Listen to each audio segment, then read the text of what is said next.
بسم اللہ الرحمن الرحیم نحمدہ و نصلی علی رسول الکریم۔ نگران وزیر اعظم انوار الحق کاکڑ اس وقت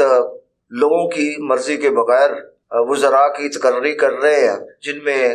گزشتہ روز انہوں نے 2 وزراء کی تقرری کی ہے، جن میں پاکستان پیپلز پارٹی کے سینئر رہنما سابق وزیر خزانہ، ڈپٹی چیئرمین سینٹ اور چیئرمین NFC سندھ جناب سینیٹر سلیم ایچ مانڈوی والا اور مسلم لیگ نواز کے سینئر رہنما سینیٹر محمد اسحاق ڈار کو وزیر مملکت اور وفاقی وزیر کا تقررنامہ دیا ہے۔ تاہم دونوں کی طرف سے ابھی کوئی آمادگی کا اظہار نہیں کیا گیا۔ پاکستان پیپلز پارٹی کے رہنما سلیم مانڈوی والا نے کہا ہے کہ انہیں یہ وزیر مملکت کا عہدہ بغیر ان کی مرضی کے دیا گیا ہے، اور وہ یہ سمجھتے ہیں کہ سینٹ میں چیف ویب مقرر کرنے کے بعد ان کا دعویٰ ہے کہ ان کی تقرری ان کی مرضی کے بغیر کی گئی ہے، اور ساتھ ہی ساتھ یہ ملک میں پارلیمنٹ کے واحد زندہ بچ جانے والے ایوان سینٹ میں نیا تنازع پیدا کر سکتا ہے۔ سلیم مانڈوی والے کا کہنا ہے کہ چونکہ نہ ہی میری رضامندی ہے اور نہ ہی میری پارٹی پاکستان پیپلز پارٹی کی طرف سے کوئی ایسی اجازت تھی یا کوئی آمادگی کا ہم نے اظہار کیا تھا، یہ بہرحال انہوں نے ذاتی طور پہ کیا ہے، چونکہ تقرری اور حیثیت دونوں اصولوں اور پروٹوکول کے منافی ہے۔ سلیم مانڈوی والا نے VOJ کو ایک سوال کے جواب میں بتایا کہ انہیں اس تقرری کے بارے میں ٹی وی نیوز بلیٹن کے ذریعے پتہ چلا، وہ نہیں جانتے تھے کہ انہیں وزیر مملکت کا اور ویب چیف کا عہدہ دیا جا رہا ہے، حالانکہ وہ اس سے پہلے بھی سینٹ میں ویب چیف کا عہدے پہ فائز رہے ہیں اور انہیں اس کے بارے میں پہلے سے کوئی علم نہیں تھا۔ ایک ہفتہ قبل نگران وفاقی وزیر برائے پارلیمانی امور کی جانب سے ایوان کے فلور پر ان کی تقرری کا اعلان کیا گیا۔ انہوں نے کہا کہ وہ کل یا پرسوں پارٹی قائدین بلاول بھٹو زرداری اور سابق صدر پاکستان جناب آصف علی زرداری کی بیرون ملک سے واپسی کے بعد اس حوالے سے کوئی کارروائی کرنے سے پہلے ان سے مشاورت کریں گے۔ تب تک وہ اپنے ان دونوں عہدوں کا حلف نہیں اٹھائیں گے۔ سلیم مانڈوی والا سینٹ کی قائمہ کمیٹی برائے خزانہ کے چیئرمین بھی ہیں اور پاکستان پیپلز پارٹی کے سینئر رہنما ہیں، اور یہی وجہ ہے کہ پاکستان پیپلز پارٹی نے انہیں بہت سارے ماضی میں عہدے دیے، جس میں وہ وزیر خزانہ بھی رہے، پھر وہ NFC Sindh national award commission کے باقاعدہ فنانس کمیشن کے وہ چیئرمین بھی رہے۔ اس کے علاوہ گزشتہ دنوں جب مڈ ٹرم انتخابات نہیں تھے، ایک سیٹ خالی ہوئی تھی کراچی میں، جس پر باقاعدہ انہوں نے فارم بھی ایز اے قومی اسمبلی کے رکن کی حیثیت سے جمع کروائے تھے، لیکن وہ الیکشن بہرحال نہیں ہوا۔ تو سلیم مانڈوی والا پاکستان پیپلز پارٹی کے ان سینئر رہنماؤں میں شمار ہوتے ہیں جن کی ریپوٹیشن پاکستان پیپلز پارٹی کے سب سے زیادہ معتبر شخصیت کے طور پہ انہیں جانا جاتا ہے۔ سلیم مانڈوی والا صاحب کے پس منظر میں اتنا بتانا چاہوں گا کہ یہ ایک پروفیشنل جو ہے اکانومسٹ ہیں، بہترین کاروباری شخصیت بھی ہے، اور ساتھ ہی ساتھ یہ ایک زمانے میں امریکہ میں ایک ایئر لائن کے باقاعدہ پروفیشنل پائلٹ بھی رہے ہیں۔ سلیم مانڈوی والا بیسیکلی بہت بڑے گھرانے سے تعلق ہے ان کا، اور ان کی پوری فیملی جو ہے وہ انڈسٹریلسٹ ہے، اور ان کے بے شمار جو ہے کاروبار ہیں جو ان کی فیملی چلاتی ہے، لیکن جب سے یہ انہوں نے سیاست جوائن کی ہے تو یہ صرف اور صرف پاکستان پیپلز پارٹی کے فارم سے صرف سیاسی سرگرمیاں جاری رکھے ہوئے ہیں۔ اور پاکستان پیپلز پارٹی میں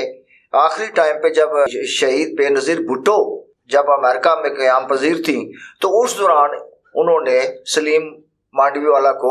یہ فورس کیا کہ وہ پاکستان پیپلز پارٹی کا حصہ بنے، کیونکہ ان کے والد کے ساتھ بڑے مانڈوی والا صاحب جو تھے وہ ان سے شہید ذوالفقار علی بھٹو کا بہت بڑا تعلق تھا اور بہت گہرا تعلق تھا، بہت اچھی دوستی تھی ان کی، اور ان کی خواہش تھی کہ وہ اس وقت پاکستان پیپلز پارٹی کا حصہ بنے، لیکن وہ تو نہ بنے، لیکن جب محترمہ شہید بے نظیر بھٹو کا دور آیا تو انہوں نے انہیں جو ہے وہ مجبور کیا اور فورس کیا، اور پھر وہ پاکستان پیپلز پارٹی میں شامل ہوئے، اور انہوں نے باقاعدہ کینیڈا اور امریکہ جیسے ملکوں کی سٹیزن شپ بھی جو ہے وہ ختم کر دی، اور اس کے بعد پھر وہ پاکستان آ گئے، اور گزشتہ تقریباً 15 سال سے وہ پاکستان پیپلز پارٹی کا حصہ ہے۔ اور سب سے پہلے انہیں سینیٹر مقرر کیا گیا، اس کے بعد پھر دوبارہ الیکشن ہوا، پھر 6 سال بعد وہ سینیٹر منتخب ہوئے، اس کے بعد پھر وہ ڈپٹی چیئرمین سینٹ بھی رہے، اور 2008 کی جو پاکستان پیپلز پارٹی کی حکومت بنی تھی جس کے وزیر اعظم سید یوسف رضا گیلانی اور اس کے بعد راجہ پرویز اشرف تھے، اور پریزیڈنٹ جناب آصف علی زرداری صاحب تھے، تو اس دوران وہ وزیر خزانہ بھی رہے۔ اس کے بعد نوید قمر صاحب جو ہے وہ بھی کچھ عرصہ وزیر خزانہ رہے۔ تو بہرحال جب 2018 کا منشور بنایا گیا انتخابات کے حوالے سے، تو اس وقت پاکستان پیپلز پارٹی نے بہت بڑی ذمہ داری سلیم مانڈوی والا کو دی، جو بڑی احسن طریقے سے انہوں نے انجام دی۔ وہ ذمہ داری یہ تھی کہ پارٹی کا 2018 کے انتخابات کے حوالے سے منشور تیار کرنا۔ تو بہرحال انہوں نے وہ منشور تیار کیا، اور وہ بھی ایسا اچھا منشور انہوں نے دیا جس میں انہوں نے خاص طور پہ میری اپنی رائے کے، کیونکہ جو میرے چونکہ قریبی دوست بھی ہیں، بھائیوں جیسے ان سے میرے مراسم ہیں، تو میں نے ان کو جو خاص طور پہ پرانے سینئرز کارکن ہیں ان کے حوالے سے ان سے جب بات کی تو انہوں نے کہا کہ آپ مجھے لکھ کے دیں، تو میں نے 8-10 صفحات پر وہ سارا کچھ لکھ کے دیا تھا، جسے باقاعدہ انہوں نے اپنے اس منشور میں شامل کیا۔ اس میں جو میرے مطالبات تھے وہ یہی تھے کہ جو سینئرز کارکن ہیں ان کو پاکستان پیپلز پارٹی میں جو ہے ایک خاص مقام دیا جائے، چونکہ ان کے پاس ایک تجربہ ہے، اور ان کے ساتھ نیو جنریشن جو ہے ہماری، ان کو ساتھ نئے لوگوں کو بھی شامل کیا جائے، اور نئے لوگوں کے ساتھ ساتھ ان پرانے لوگوں کو اٹیچ کیا جائے تاکہ نئے لوگ جو ہیں ان کے تجربات سے مستفید ہو سکے۔ تو ایسا ہی ہوا، اور ساتھ ہی ساتھ میں نے تنظیم سازی کے حوالے سے بھی ان سے ریکویسٹ کی، تو اس پہ بھی انہوں نے بہت کام کیا، اور اس سلسلے میں باقاعدہ پھر چیئرمین بلاول بھٹو زرداری صاحب نے باقاعدہ حکم دیا کہ تمام جگہوں پہ پاکستان پیپلز پارٹی کی تنظیم سازی کی جائے۔ تو اب کافی جگہوں پہ جو ہے وہ تنظیم سازی مکمل ہو چکی ہے، اور اس وقت بھی پاکستان پیپلز پارٹی انتخابات میں بڑی زور و شور سے حصہ لینے کو تیار ہے، اور بہت سارے پروگراموں میں کہہ چکا ہوں الیکشن کے حوالے سے کہ پاکستان پیپلز پارٹی اس وقت جو ہے منظر نامے پہ نظر آ رہی ہے، ورنہ تمام سیاسی جماعتیں جو ہیں اس وقت خاموش دکھائی دے رہی ہیں۔ تو اس کے ساتھ ہی ساتھ انہوں نے یہ کہا ہے کہ یہ بہرحال نگران وزیر اعظم انوار الحق کا یہ ثوابدیدی اختیار ہے کہ وہ اپنا اس طرح کی تقرری کر سکتے ہیں، اور اسحاق ڈار صاحب کو بھی انہوں نے وفاقی وزیر کی حیثیت سے تقرر کیا ہے ان کا۔ تو تاہم انہوں نے کہا ہے کہ یہ اس وقت پاکستان پیپلز پارٹی میں یہ ایک پریشانی کا باعث بنی ہوئی ہے چیز کہ اس طرح کے فیصلے جو ہیں وہ اچھے نہیں ہوتے، کیونکہ یہ سارے فیصلے جو ہے انڈرسٹینڈنگ کے تحت ہونے چاہیے، اور جب تک ہماری رضامندی شامل نہیں ہے تو اس وقت تک اس طرح کا فیصلہ کرنا نگران وزیر اعظم کے لیے کوئی بہتر نہیں ہے۔ لیکن نگران وزیر اعظم کس سوچ کے تحت یہ کام کر رہے ہیں یہ تو بہرحال وہ جانتے ہیں، یا آنے والا وقت جس کے بارے ہمارے اکثر اینکر پرسن جو ہیں تجزیہ کار ہیں وہ اظہار کر چکے ہیں، جیسا کہ ہمارے سینئر دوست اور اینکر پرسن اور تجزیہ کار جناب ادریس ناز صاحب نے بھی گزشتہ روز اپنے ایک پروگرام میں کہا تھا کہ یہ نگران سیٹ اپ جو ہے وہ لگتا نہیں ہے کہ یہ جو 90 ڈیز یا اس سے زیادہ دنوں کے لیے آیا ہوا ہے، جیسا کہ